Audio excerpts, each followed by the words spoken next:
Can I sort of now turn that to Kevin McCole? So, quick background on Kevin McCole. He's an ex-career diplomat.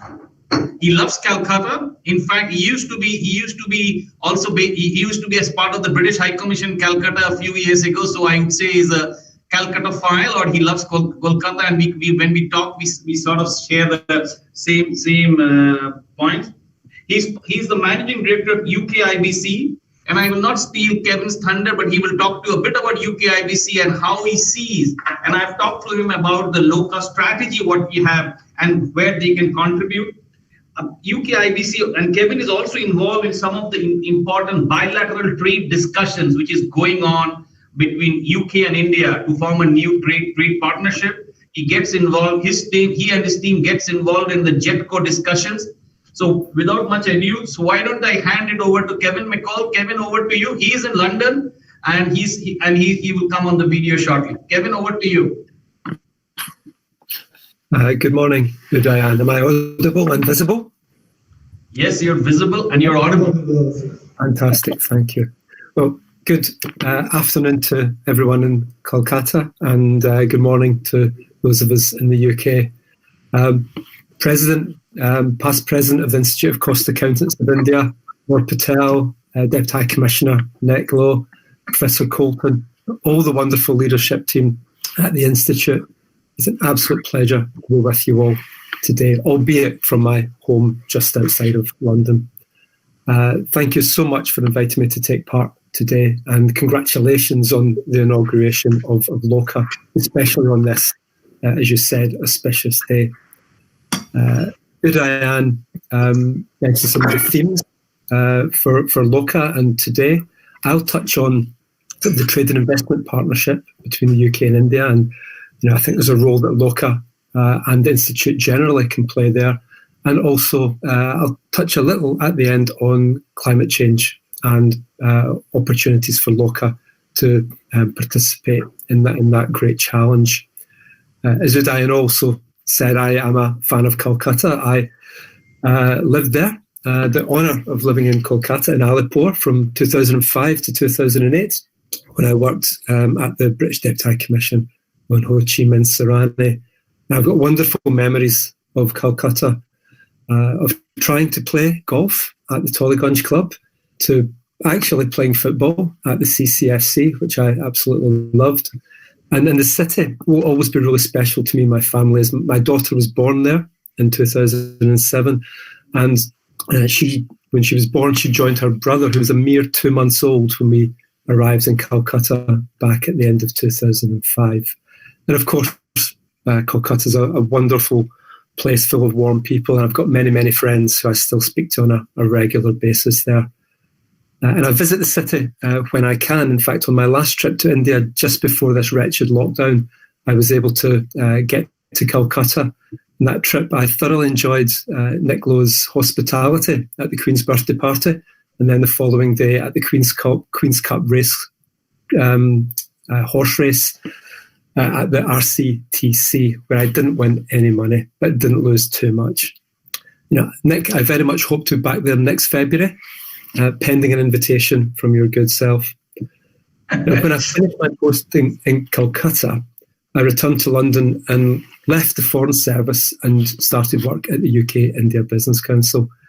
After 3 years living in India, I was totally hooked, and I wanted a job that kept me engaged with India and with that trade and investment relationship. And 12 years later, at the UKIBC, 15 years since I started working on the UK-India partnership, I'm still here and trying to grow trade and investment between the two countries. Now, this trade and investment relationship, I think, is really strong, and it's about to get even stronger. And I believe that the Institute of Cost Accountants, with its new presence in London, will be able to play an important role in this exciting partnership. Now, last July, UK and Indian ministers flagged up a UK-India enhanced trade partnership, or an ETP. This took place at the JETCO towards the end of July last year. And I think this ETP is going to be really important, not just because it sets out a roadmap towards a future free trade agreement, but importantly, it will keep a sharp short-term focus on removing market access barriers and on improving the ease of doing business in both countries. Thinking about the ETP, I really hope that it's something that is future-proofed. In this digital world, which we're all enjoying today, but it's having much wider ramifications, the digital transformation of the globe. And alongside that, what I see or what I understand is that global manufacturing supply chains are becoming increasingly regional rather than the previous or current global nature. So I firmly believe that IP-rich innovations, technology transfer and digital services are going to be what drives the UK-India trade relationship into the next decade and beyond. So it's important that trade discussions now bake in those future drivers of trade. So that makes issues such as intellectual property, digital services and sustainability really important and have to be at the heart of the UK-India Trade and Investment Partnership. Now, this journey to a free trade agreement that's just beginning, I think I have to say is the result of extensive government-to-government and government-to-business dialogue. The degree of engagement that I saw in 2020 has had greater intensity and purpose than in any of the 15 years that I've been working on this partnership. It really feels like now there is a political will on both sides to do something special between the UK and India. And I think to really help create impetus and make it happen, we need top-level political engagement. So although Prime Minister Johnson had to unfortunately postpone his visit to India that was actually due to take place in the next few days, he has indicated that he will visit India in the coming months. This will be an opportunity, I think, to really turbocharge the partnership.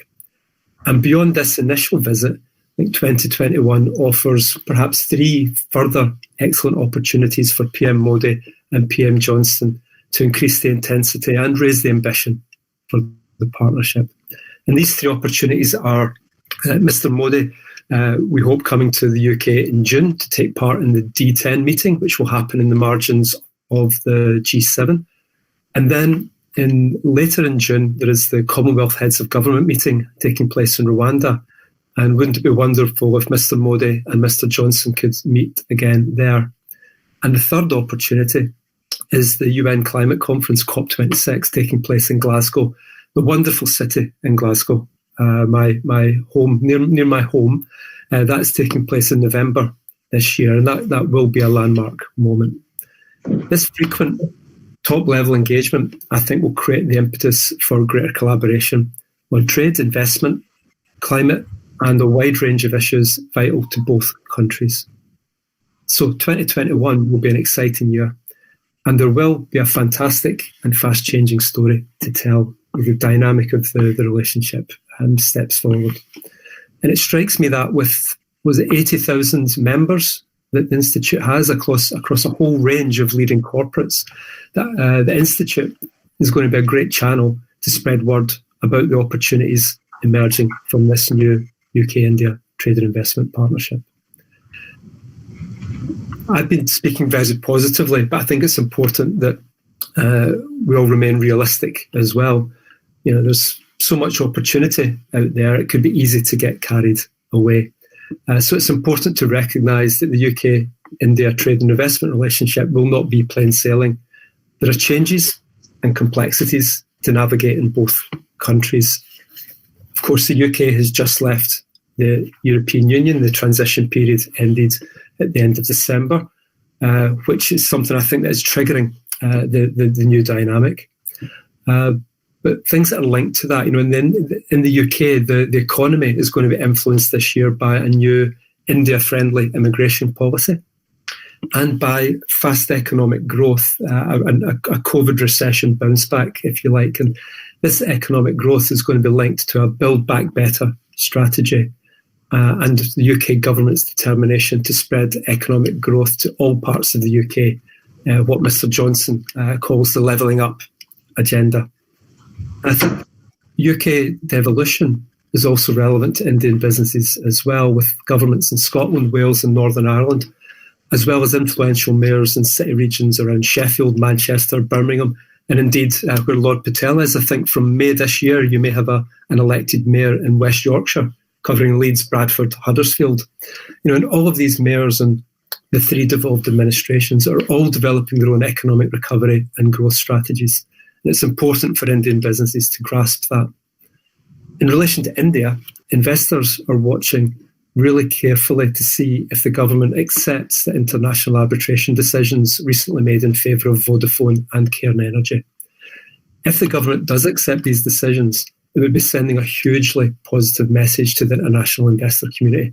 And that message being India is an investor-friendly country, and the legacy issues of tax terrorism inherited by PM Modi in 2014 have been dealt with. They're a thing of the past, and investors can have confidence in India. This would be a really powerful statement. Now, I mentioned earlier that sustainability should be central to the future UK-India Free Trade Agreement, and I mentioned the Climate Change Conference COP26 taking place in Glasgow in November. A linked theme that is increasingly being considered in boardrooms around the world is ESG, environment, social and governance issues.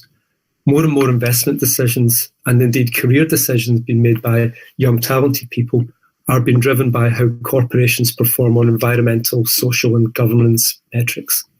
Now, I think the Institute has an important role to play in all 3 areas, but I'll give just one example from just one of those areas. And that's on the E part of it, the environment, as this is an area where corporates all around the world want to do more to help countries to hit the net zero targets. And in discussions I've been having in the last 6 to 12 months with UK universities, many of them are talking about the climate change research and engagement they're having with businesses. And it therefore occurs to me that this could be an area where the Institute's London office, LOCCA, could play a role in creating research collaborations with UK universities. If this is something that the management committee would welcome, I'd be really pleased to connect you to the universities in the UKIBC's network. Now, in drawing my remarks to a close, all that's left to say is, I wish you every success. Since Udayan contacted me a month or so ago, everything I've researched and heard about the Institute is that it's a hugely influential and an important body with a powerful network. And given the current exciting and ambitious phase of the UK-India partnership, I really look forward to LOCCA, the leadership and membership across India, playing an active role in helping the bilateral relationship achieve all of its huge potential. So I thank you again for inviting me to take part today, and I wish you every success for the future.